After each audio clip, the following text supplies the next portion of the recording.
Desperado, why don't you come to your senses? You've been out riding fences. Where are you from? I'm from Cuba. County Kerry, Ireland. I am from France, and I'm an exchange student here.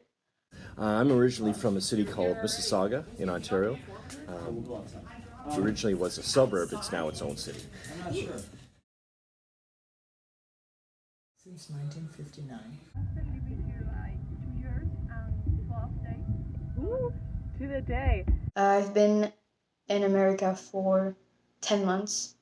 I got here on August 25th, and I'm leaving on July 15th. This is my 25th year living here. I came here in February of 1995. I do, I really do. Okay, I love cold, I love snow. I never expect to live here in New York actually. It's so different from Cuba. This is a capitalist country. Cuba is communist, so the uh, the ideals that people believe in here are so different from there. We believe that we must share everything. While here you have, if you work for it, you can have more than others too. Love it. Why? It is a place where you have memories of the old country, and the landscape here reminds me of Ireland. Mm-hmm. That makes me happy. I really like it here. I feel like the most important thing is like the most important thing for me to get a good experience was the people, and I have a great host family that just makes me feel like at home, and really amazing friends too. Sure. It always had been a dream of mine. I had several aunts and uncles who were American living in the United States, and I always wanted to come to the United States. I always did. For me, yes. Or you said earlier your mom, it wasn't. Yeah, my mom was because she deserted in another country working from the government, and then she came here.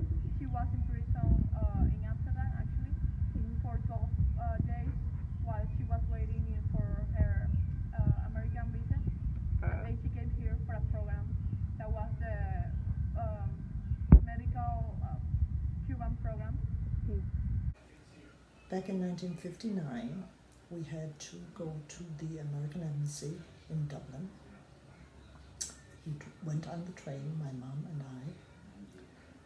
We had to have a physical exam, a chest x-ray, and pass both to get your visa. You also had to have your passport to come over. We required a letter from your sponsor, which was my Aunt May, and when all that was completed, you got notice. I think it was relatively easy to come to America. The most stressful part was getting the visa, because then before that I had to fill in like a whole file about myself to apply. And then getting my visa was going online and filling a survey. It took about 2 hours. It was a pretty long survey about myself and why I wanted to go to America and what I was going to do there, my family and everything. Then at the end of the survey, I booked an appointment at the American Embassy, which is in Paris. So about a month later, I went to the embassy and I had a 10-minute long appointment. So with this man that asked me questions again about where I would go, what school I would go to, why I wanted to be an exchange student in America again, and all of these. So that was the easy part for me as an exchange student, because they're used to that. So I'm young, so they don't really expect anything bad coming from me. Well, not going through all the paperwork, it took me about 6 months to get my visa. through my fiance, and so it was really difficult in terms of waiting in line and filing the paperwork and waiting at the U.S. Embassy. So in that sense, it was difficult. But once I had the paperwork, and it was easy to get in. I would say 6.5, like 6.5. 6.5? Okay. Yeah. Okay. No, so much different. Okay. Let's try an 8. I think I would rate my proficiency in English to a 9 or 10. I would say I'm pretty fluent in English. 1 being poor, 10 being good. Yes. I'd say 10. Okay. My mom brought me. Ah. It wasn't my idea, and I'm glad that for that idea. Did you want to stay in Cuba? Or? I wanted, but I realized that in Cuba, the youngest people doesn't have the same possibilities that they do here. In 1959, I was the oldest of 5. The culture in Ireland usually gave the oldest boy rights to the farmland after the parents had passed. So that left 4 of us to not be living on the farm. So I came to America to discover the American culture, and I really wanted to see what the American high school, like a life as a student in an American high school. So that was really exciting because it's very different than what I'm used to in France. I primarily came because of my fiance. Came in on a fiance visa and moved down here, and then was married down here. So different, you actually get paid for what you do and what you work and what you study for. While in Cuba, everything is so equal, and you have nothing in Cuba for work for. You have no inspiration. You are living a life in Cuba actually. Well, I think it's easier to follow the American system. The American government is a little bit different than the French one. We also have a president, but we have a prime minister, and we do have right and left. It's pretty much the same in our country too. But yeah, it's not that different really. So I like I like the American government. I like that it's a democracy. Yes and no. There's some downfalls to it. Yeah, let's just say in the political climate, I'll leave that answer at that. Well, Canada's government is a parliamentary system, so we don't vote for the man who's going to be prime minister. We vote for the individual members of parliament, and if the prime minister who is running for the prime minister's office is elected, then he gets to become the prime minister, through his party. But he also can not be elected, and someone will have to give up his seat to become the prime minister. We also have a Senate in Canada, but they just basically rubber stamp all the laws. So yeah, it's a lot different because, here in the United States, you vote for the president when he runs. It's not like that in Canada. And in Canada, you can have a vote of non-confidence and have the prime minister thrown out of office. Oh, they have to work in the internal problems and add some more immigration programs. And get rid of the Buddha of the wall. I would change the number of years that the senators and the congressmen and the president can be in power.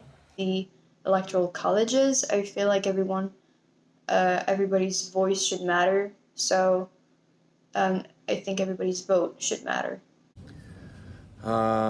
Listen to the people more, listen to the constituents more, and put term limits on Congress. Not directly, but indirectly. When I started in the school, that I didn't know nothing about it. I don't even understand what people say.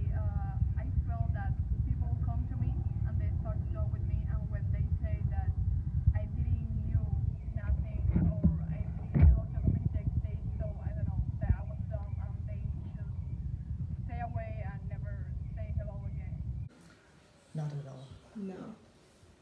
less you consider people asking you where you're from because of your brogue, which hasn't disappeared since 1959. I know, that's great. I haven't experienced discrimination. I've been teased a lot by my friends, but it's friendly, and I get it. So it's only like joking around and everything. I don't think I've ever experienced discrimination. No. Yes, when I initially came here, before I had my fiancée visa, I actually applied for a technology job in Geneva, in the Geneva School District. And I was the candidate, the principal wanted me, and the United States government refused to grant me a worker's visa because they told the district that they needed to search for a candidate in the United States first. Oh, wow. Yeah, so I didn't get the job there.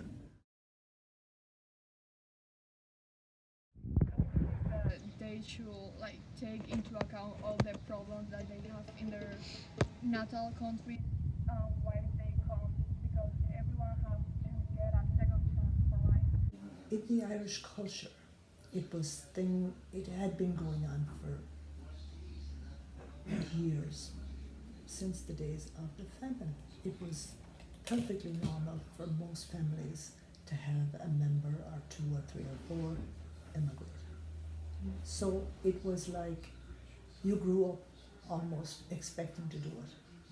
And the one thing I think Americans should know about my experience is that being an exchange student is great.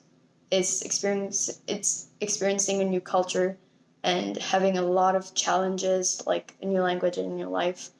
So it's a really, really cool thing to do, and I would recommend it to anyone that wants to discover more about the world and themselves, because I learned a lot about myself too, and I changed a lot. One thing they should know, Or multiple things. that it takes time. You have to file a lot of paperwork, and primarily if you're fluent in English, it's typically not a problem.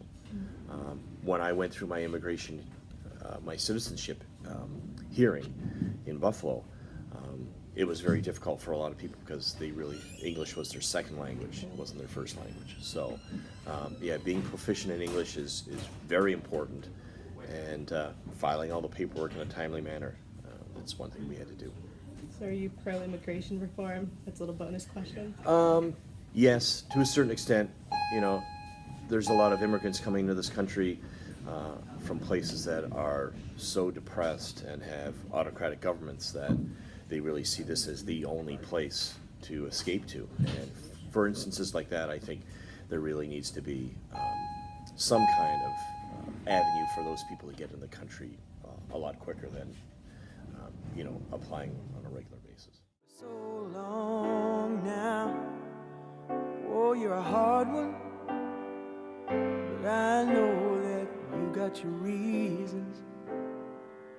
These things that are pleasing you can hurt you somehow. Don't you draw the queen of diamonds, boy, she'll beat you if she's able. You know the queen of